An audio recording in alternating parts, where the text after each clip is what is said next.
nomenclatura UPAC. Es con la primera que vamos a comenzar. UPAC. ¿Qué es lo primero que hacemos por nomenclatura UPAC? ¿Qué es lo primero que hacemos por nomenclatura UPAC? Seleccionar la cadena más larga, ¿no? En este caso, la cadena más larga generalmente va a ser el benceno. ¿Cómo voy a saber yo si es el benceno o no? Bueno, muy similar a lo que explicamos, inclusive lo escribí de este lado, cuando íbamos a decidir, cuando había un ciclo o una cadena abierta, quién era la cadena más larga. Si es el benceno, que tiene 6 carbonos,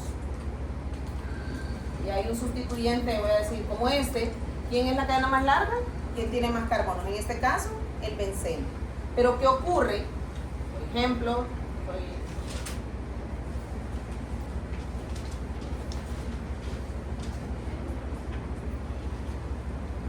si tengo algo como este, hay que ver quién tiene más carbonos, si la cadena abierta o el benceno. 1, 2, 3, 4, 5, 6, 7. ¿Quién sería la cadena más larga? La cadena abierta, y el benceno entonces quedaría como sustituyente. O si fuese, por ejemplo, está unido a un ciclo. Estoy dando ejemplos así rápidos. ¿Quién va a ser la cadena más larga? El ciclo de 8 y el benceno sustituyente, ¿no?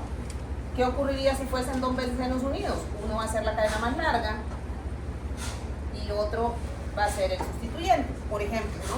Entonces, en este caso, que son esos ejemplos ahí, la cadena más larga generalmente es el benceno. Entonces, primer paso en la nomenclatura de UPAC, seleccionar la cadena continua más larga de átomos de carbono, en este caso es el benceno. Una vez que hemos seleccionado esa cadena más larga, ¿cuál es el siguiente paso en la nomenclatura de UPAC? ¿Cuál es el siguiente paso en UPAC? Cuando hemos seleccionado la cadena más larga, ¿cuál es el siguiente paso en general? Enumerar la cadena. Y en los alcanos, ¿a quién le dábamos prioridad? Sustituyentes. ¿Y a los alquenos y alquinos? Carbonos del doble o del triple enlace respectivamente. Ok. Seleccionen la cadena más larga, que generalmente va a ser el benceno, y luego enumeren ese benceno. Y al igual que en los alcanos, quien tiene prioridad en el benceno son los sustituyentes. Son los que deben tener la menor numeración posible. Como solo hay un sustituyente, ese único sustituyente forzosamente debe ocupar la posición número 1. Yo siempre les digo, cuando dibujé el benceno, que lo dibujé de esta forma,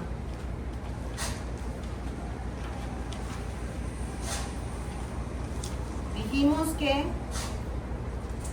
pues, cada carbono pues, solo puede tener un sustituyente. ¿Por qué? Porque solo se puede sustituir el único hidrógeno que hay en cada carbono.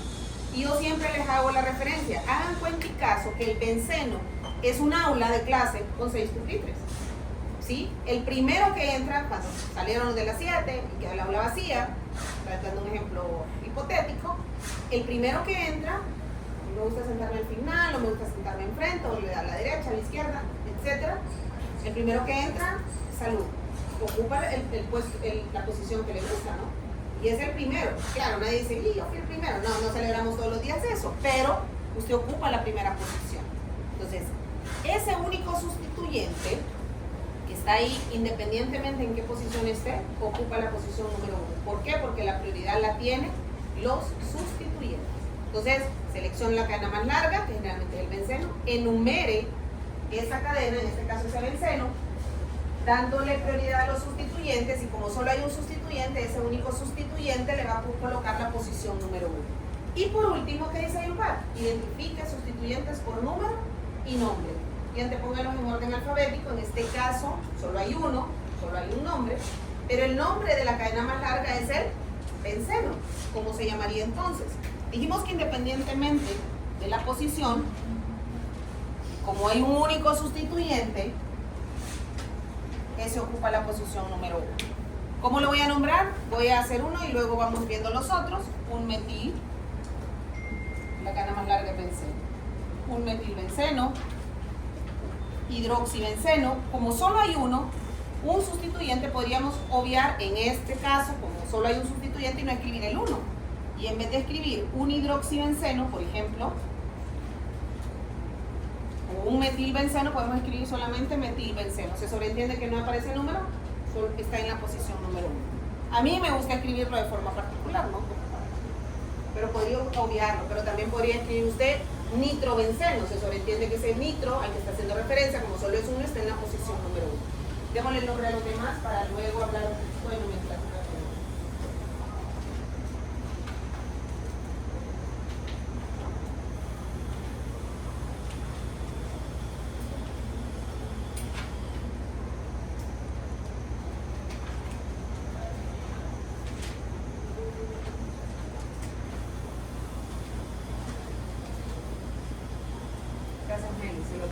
que ella no me respondió. Ya le ejemplo.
Ok, se llamaría el siguiente ¿cómo? Nitrobenceno o simplemente nitrobenceno. El siguiente. Un aminobenceno, clorobenceno o un clorobenceno. ¿Y este? Pase.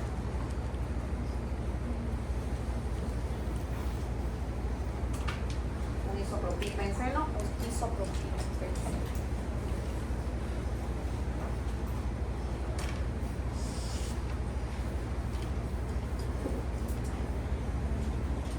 Nomenclatura IUPAC para bencenos monosustituidos. La gana más larga es el benceno, el único sustituyente debe ocupar la posición número 1 y escribirlo, pues antes de escribir la palabra benceno al momento de dar el nombre. Eso IUPAC, pues aquí es sencillo, solo hay un sustituyente, es un poco más fácil. Pero también, recuerden que, y lo mencionamos en el primer parcial, no fue este el primer nombre que existió, el primer tipo de nomenclatura, sino que la nomenclatura tradicional y común. No todos los bencenos monosustituidos tienen nombres comunes, pero sí algunos de ellos que cuando se fueron descubriendo, ya se los he mencionado, pues se les fueron dando nombres. Imagínense en la actualidad que hay más de 60 millones de compuestos, tendríamos que aprendernos nombres particulares, ¿no?, de cada uno.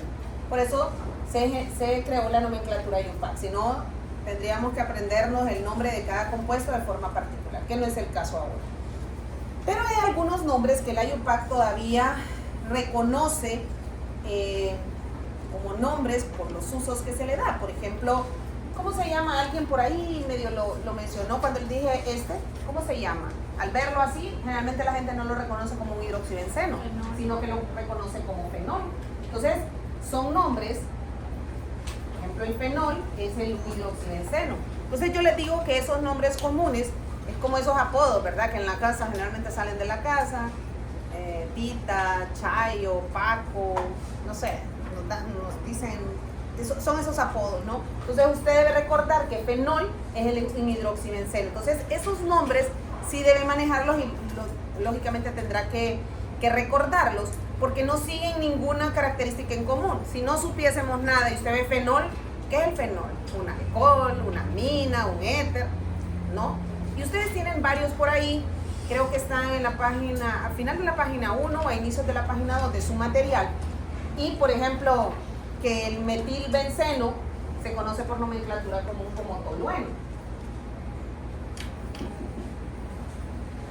Tolueno no tiene, ¿qué es eso? Un alcano, un alqueno, ¿qué es? ¿No? Pero, por ejemplo, trinitrotolueno, que es la famosa dinamita, que solo uno escribe, en vez de escribir todo, escribe TNT, todavía se escucha y se escribe y se nombra de esa forma, y tolueno, y la gente dice, bueno, ustedes lo saben ahora, pero no es lo común, ¿no?